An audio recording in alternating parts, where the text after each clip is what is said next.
Lesson plans.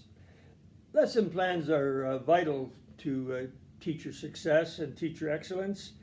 The expectation by administrators is that you have a lesson plan should you be evaluated, and that you know exactly what you're going to accomplish each day. And the lesson plan itself can come in a couple of different formats. One would be, as I mentioned already, the formal lesson plan, which is detailed and something you might keep in a binder for future reference if you should teach that course again. Then there's a working lesson plan, which is in front of you as you're teaching, and it keeps you on track, keeps your timing right, and allows you to be successful in that class. My comments today are going to be directed mainly towards social science courses, although these ideas can be applied to any subject area. Students need consistency.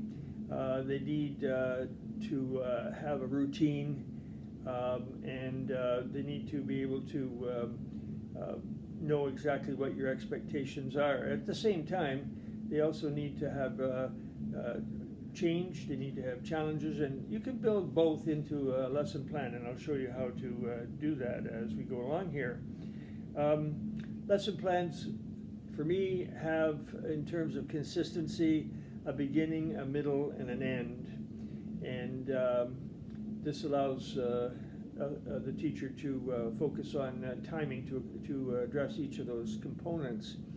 The beginning, the middle, and the end can happen not just in one day, but it could happen over, if you're teaching a particular topic over 2 or 3 days, you would have the same direction, a beginning, a middle, and an end.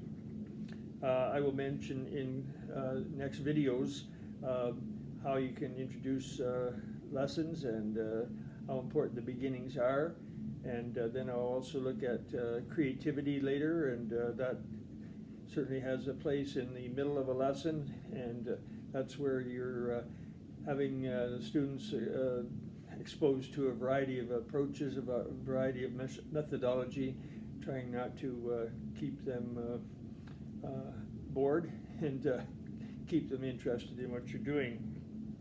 And then the end is very important, maybe the most important part of the lesson, where you look back and you reflect on what you've learned in that particular class. I think that the timing part of a lesson is extremely important.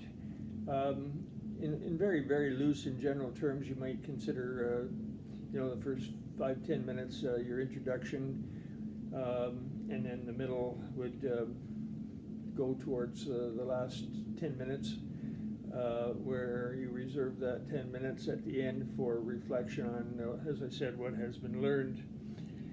And that's probably the most important part of the lesson. So, lesson plans, it's an arduous task.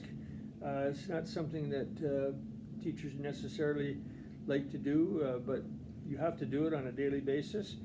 And after a long day of work, you don't really want to do that for the next day every day. So like I said, plan ahead and have some direction to yourself for a few days at a time. The manufactured lesson plans I hesitate to recommend because that's not you. There are lots of online kinds of lesson plans, but the real lesson plan comes from your creativity and comes from the needs of the class. It comes from the development of a flow of thought that you've created. So you have to put yourself into lesson plans. They do not stand by themselves. So unit goals and objectives are all pre-planned, and manufactured plans don't necessarily recognize that type of thing. So a routine then, students know what the basic approach is that you're using in lessons. You're using the beginning, middle, and end process. At the same time, you're keeping students interested with creative ideas and methodology, which you're plugging in in the middle part of the lesson to achieve your goals.